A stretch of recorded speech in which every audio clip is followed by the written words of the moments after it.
Hola querida comunidad somática. Aquí estamos en el tercer capítulo y esta vez quiero hablar de la vergüenza. La vergüenza como algo muy diferente a la culpa. Lo que he estado observando estas últimas semanas es que tenemos una tendencia a confundirlas y a nivel experiencial son una cosa completamente diferente. La vergüenza, a diferencia de la culpa, sí es una respuesta fisiológica que tiene una función durante nuestro desarrollo. La culpa no tiene una función biológica, tiene una función social, eh, sistemática, religiosa, como lo queramos ver, ¿no? Pero la vergüenza es una cosa muy interesante porque en teoría, en teoría de nuestro sistema nervioso y nuestro desarrollo, la necesitamos por un tiempo mientras estamos empezando a explorar el mundo y después lo ideal es que igual que las emociones, la vergüenza se puede integrar y entonces la vergüenza funciona como parte de nuestro GPS emocional para entender nuestros límites vinculares y nuestros límites en el mundo en general. Pero en esta cultura en la que estamos hoy en día y sobre todo en México, la vergüenza ha sido utilizada para un montón de cosas que no son parte de su función natural. Fíjense, yo cuando aprendí esto me di cuenta de que la vergüenza era un tema que se tenía que abrir y desmenuzar desde una perspectiva muy compasiva, pero también muy experiencial, porque cuando aprendí que la vergüenza no es algo con lo que nacemos, sino que es una respuesta física que sucede cuando un bebé empieza en esta etapa de gatear, tocar, explorar y salir de esta posición, eh, pues no inmóvil, pero en un solo lugar, surge para protegernos de morir. Y no es que surja solita en cualquier momento, surge como una respuesta al entorno. Por ejemplo, si un bebé va caminando hacia el fuego o hacia una alberca, la respuesta instintiva de la mamá o del papá es gritarle para que se detenga. En ese gritar, aunque sea amorosamente, pero un no o un detente o alto ahí, este grito genera la sensación de una pequeña ruptura en el vínculo. Y si observamos qué pasa con un bebé cuando le dicen no, o quédate ahí, lo que sea, observamos que lo primero que pasa es un tipo de congelamiento. Puede ser una fracción de segundo, pueden ser varios segundos, pero el cuerpo se detiene en una inhalación, en una extensión del cuerpo. Es muy parecido al miedo, a cuando está surgiendo la respuesta del moro en el desarrollo de un bebé, en el desarrollo de todo ser humano. Y entonces se detiene y casi siempre, dependiendo de cómo haya sido la circunstancia, después viene un momento de llanto o de liberación emocional y utópicamente o idealmente después sucede la reparación. Es la responsabilidad del cuidador primario ir con ese bebé a reparar el vínculo para que también el sistema nervioso del bebé regrese a la calma, se regule, pero aprenda de la circunstancia. La vergüenza es una respuesta fisiológica de parálisis. Y esta respuesta fisiológica pasa por el sistema nervioso, por el sistema endocrino y por la tripa también. Hay una descarga eléctrica. Y es muy curioso porque no crecimos, la mayoría de los que están aquí escuchándome, en un contexto cultural y familiar en donde la vergüenza se utilizara exclusivamente con este propósito y después se reparara el vínculo de manera consciente. En el sistema educativo público, por lo menos de este país, es algo que se utilizó mucho como estrategia de disciplina, entre comillas, de control, de marketing y de poder. Nos enseñaron y les enseñaron a nuestros padres y a nuestros abuelos y de ahí para atrás que a través de humillar sutilmente, de exponer, los niños aprenden. Esta tendencia que fue muy generacional y que sé que todavía existe en las escuelas públicas y en muchas otras escuelas contemporáneas, pero tradicionales, de exponer a los niños frente a todo el grupo y generar una humillación, porque así van a aprender, ¿no? Y ponerlos ahí enfrente, en el pizarrón, y vuelve a decir lo que dijiste, y vuelve a hacer lo que dijiste, lo que hiciste. Esto genera una respuesta fisiológica de congelamiento e internaliza la vergüenza como una respuesta crónica. Es una respuesta no solamente de alerta, pero de vergüenza internalizada. Y esto tiene consecuencias fuertísimas a nivel sistema inmunológico cuando se sostiene y no se repara después en el vínculo. Sé de muchísimas historias en donde se normaliza la humillación como una manera de vincularse en las familias, en donde el chistorete de burlarse de los primos, de los hijos, de los tíos, de los sobrinos y de señalar lo chistoso, entre comillas, es la dinámica cotidiana, exponer las vulnerabilidades de la otra persona.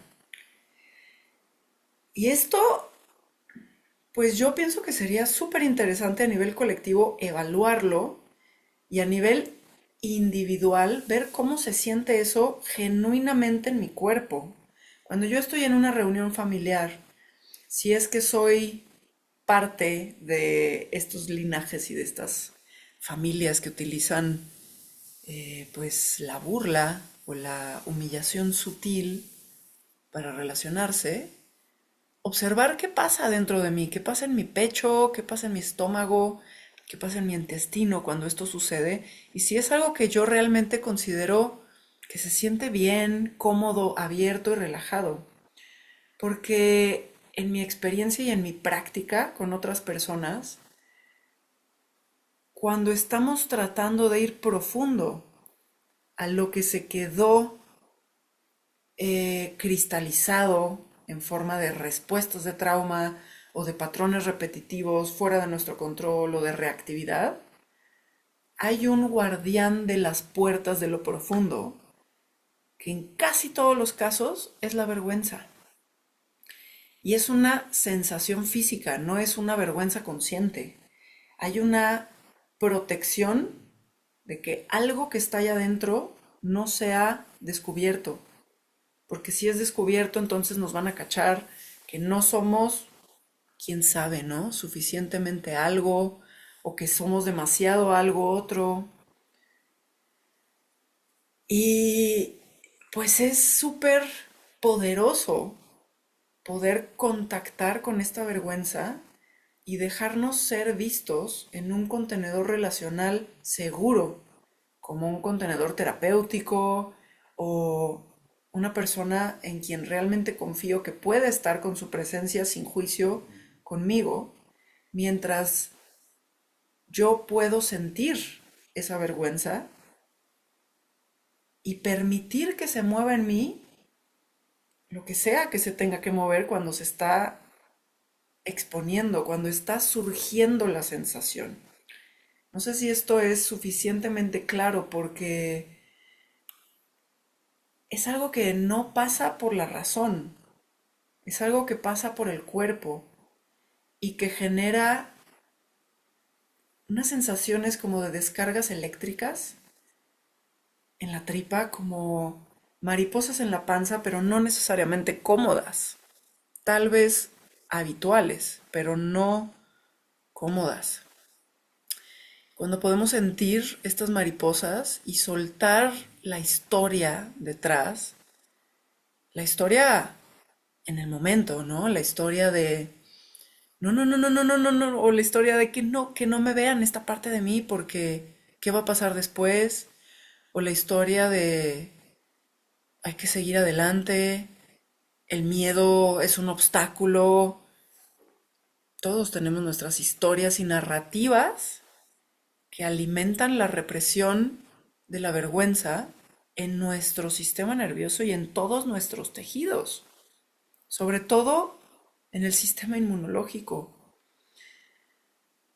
¿Cómo empezamos a vincularnos con este guardián de los portones de la profundidad?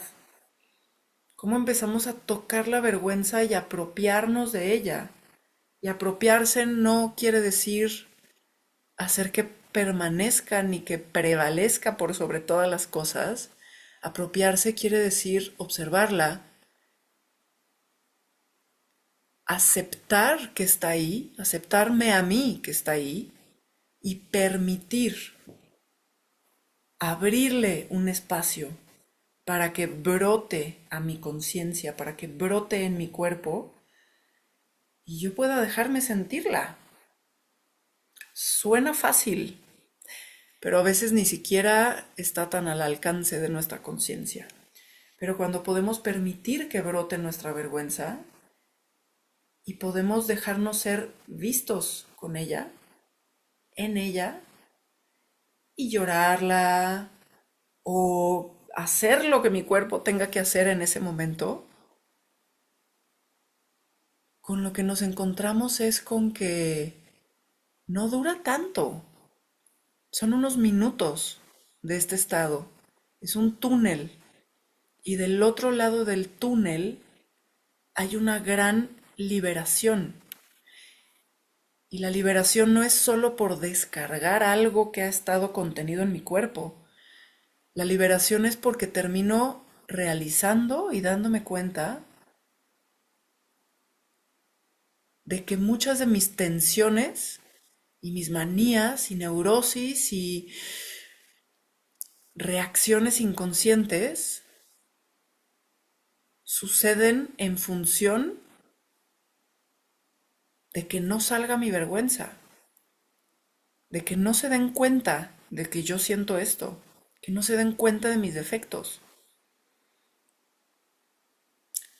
Y ese me parece que es el proceso más importante antes de siquiera empezar a hablar de qué son emociones, qué son sensaciones, cómo ir más profundo, cómo sentir el enojo, cómo sentir cualquier cosa, cómo dirigir nuestra atención hacia lo que está más profundo.